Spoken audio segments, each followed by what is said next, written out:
La direction du Mali marque une étape décisive pour reprendre le contrôle de ses ressources face à l'influence occidentale. Dans une démarche décisive, reflétant la volonté croissante des nations africaines de reprendre le contrôle de leurs ressources naturelles, la junte au pouvoir au Mali a commencé à saisir les réserves d'or de la mine de Loulo-Gounkoto, exploitée par la société canadienne Barrick Gold. Cette action s'inscrit dans un effort plus large à travers le continent, visant à affirmer la souveraineté sur la richesse africaine, en se détachant de l'emprise historique des impérialistes occidentaux qui ont longtemps contrôlé les ressources minières du continent. La mine de Loulo-Gounkoto, l'un des plus grands complexes aurifères du monde, fait l'objet d'une bataille juridique entre Barrick Gold et les autorités maliennes, qui expriment leur mécontentement face à la répartition des richesses issues du secteur minier lucratif du pays.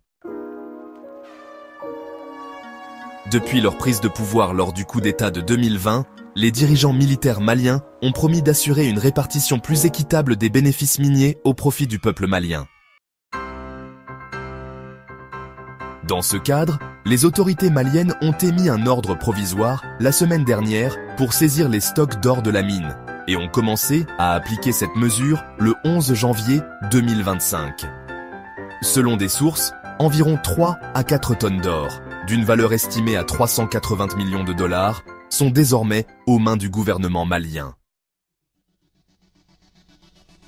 Une lettre du PDG de Barrick, Mark Bristow, adressée au ministre des Mines du Mali, a confirmé cette saisie indiquant que la société attend la confirmation de la réception officielle de l'or par la Banque de solidarité du Mali, une entité gouvernementale. Barrick, dans une déclaration précédente, avait averti que l'application de cet ordre pourrait forcer la suspension des opérations sur le site de Loulo-Gounkoto.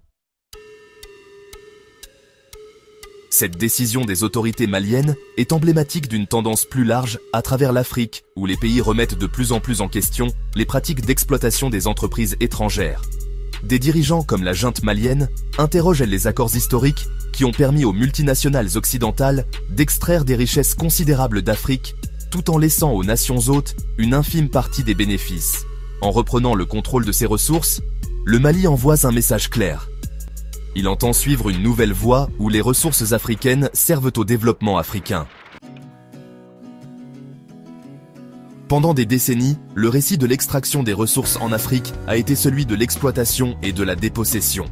Les entreprises occidentales ont bénéficié de conditions favorables, accaparant l'essentiel des profits, tandis que les populations locales restaient souvent dans la pauvreté.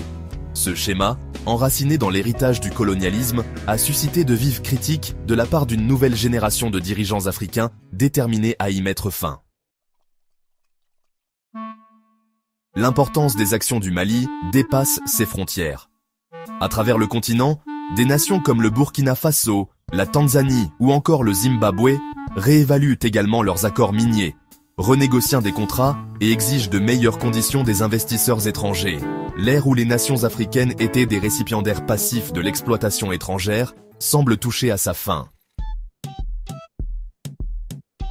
Au lieu de cela, un élan se dessine en faveur de la souveraineté africaine sur ses propres ressources, mené par des dirigeants qui n'hésitent pas à confronter les intérêts occidentaux.